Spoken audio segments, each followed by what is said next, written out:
Nako, alam niyo ho, talagang ako po ay nalulumo dito po sa naging pahayag at paliwanag ng isang kilala at veteranong ekonomista, profesor dito po sa ating bansa na kung saan ay binabanggit na wala na raw pag-asa ito pong Marcos Jr. administration. Kasi may nalalabi pa po siyang 3 taon eh.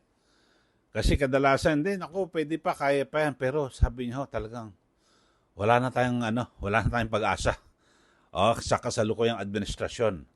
Kaya nung narinig ko itong interview dito po kay Professor Winnie Munsod, parang tama ho yung binabagit ni VP Sara na yung kulay itim. Kaya nagkulay itim ho ako ngayon. Talagang nakakalungkot ho bilang isang Pilipino.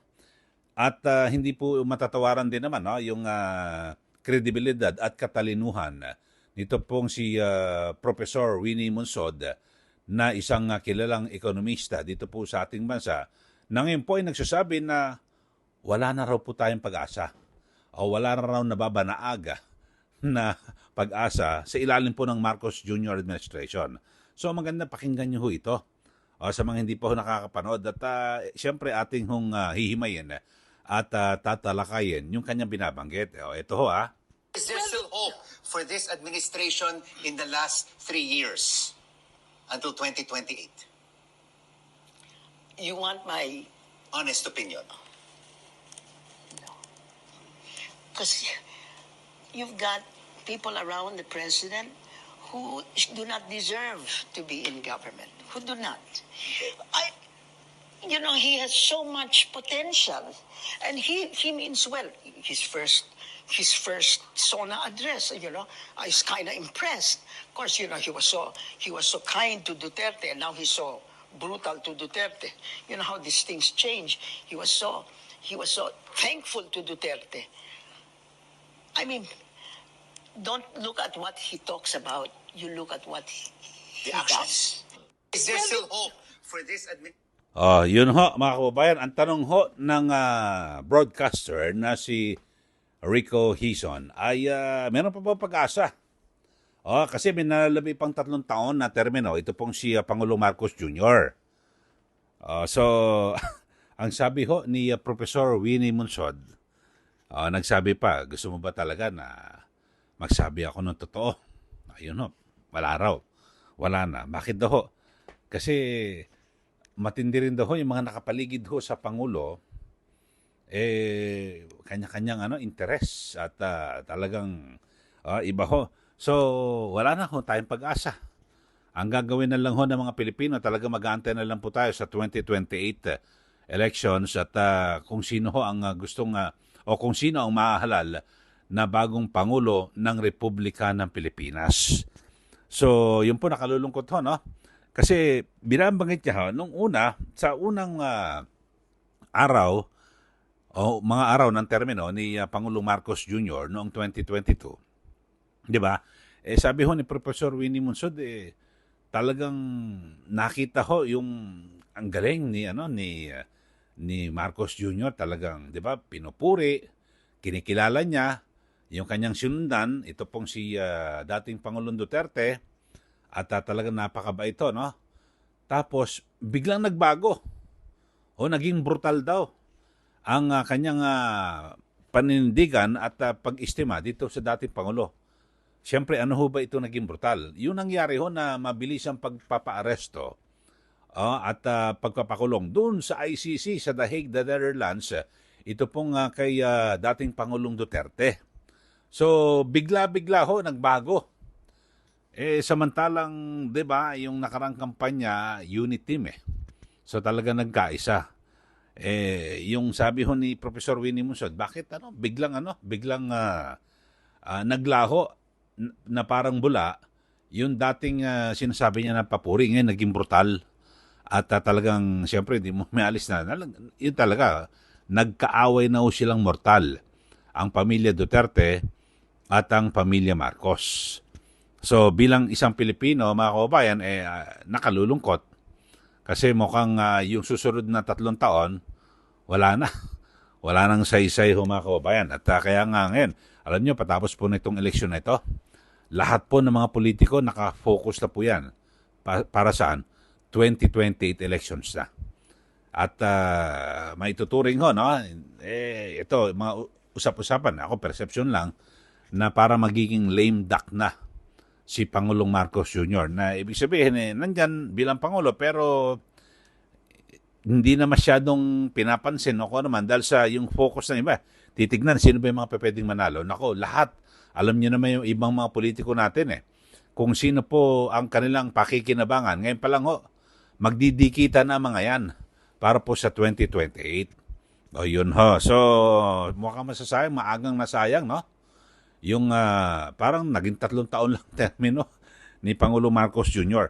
Tapos may binabanggit din itong si Professor Winnie Monsod na isa po talaga sa bawat administrasyon, mismo si Pangulong Marcos Jr., binabanggit niya yung sektor po ng agrikultura. At sa pagsimula pa lang parang may mali na Kasi nung pag-upo ng Marcos Jr. administration, mismo ang Pangulo sabi niya numero 1 talaga dapat pag-usayin yung Department of Agriculture. Pero sabi ni Professor Winnie Monsod, ang ginawa niya siya mismo umupo bilang Agriculture Secretary, si Marcos Jr. Na wala namang ginawa. Wala nangyari. At ngayon, nagtalaga ng bagong kalihim ng Department of Agriculture, itong si Francisco Chu Laurel, wala rin namang kwenta. Wala rin alam. Buti na lang baka yung may nakapaligid medyo may alam. Ito, panoorin natin si Professor Winnie Monsod. The president himself said that one of the key cabinet positions was agriculture. What did he do? He made himself agriculture secretary. Got so many things. He's doing so many things. He cannot, concentrate on agriculture. But now he has an agriculture secretary. Yes, but what is his agriculture secretary? A fisher folk. I mean, the son of a fishing magnate, who became a fishing magnate because his father was a fishing magnate. What does he know about agriculture? Nothing. What's good about him is that he at least kept the good people around him. Ayun so, binabanggit ni Professor Winnie Monsod na talagang mismo ang Pangulo, binabanggit niya yung pinaka-importante na cabinet position ay ang Department of Agriculture. Kaya lang ginawa niya, siya ang naupo. Wala namang ginawa. At wala nangyari. Tapos nag-appoint siya nitong si Agriculture Secretary Francisco Chu Laurel na walang kwenta. Na walang alam. Sabi niya, fishing magnate ang tatay, tapos namana ng anak. Yun lang walang alam sa agrikultura. At sa kabutihang palad na lang, maaring yung kanyang mga nakapaligid dito kay Secretary Chu Laurel, may mga may alam. So, yun kapag ganyan ang takbo natin, talagang, di ba? Parang nakapanlulumo mga kababayan. At napaka maaga na kumupas yung kinanga ni Pangulong Marcos Jr. na kung saan kanilang ipinagmamalaki 31 milyones na Pilipino di umano ang bumoto sa kanya. Alam niyo, pag hawak mo ganun, 31 million, mayorya, sana talagang kung meron kang ipatutupad na programa, suportado ng lahat, di ba? Ang sarap po magpa-implement ng mga programa o proyekto para sa taong bayan at kumisa kahit na hindi popular, pero ano ka naman ay nakuha mo yung mayorya ng mga botante, susunod po ang mga Pilipino Lalo't siyempre kung talagang yan po isa kabutihan, pero wala po nangyari. So yun si Professor Winnie Monsod na ang nagsasabi na tinapat na niya.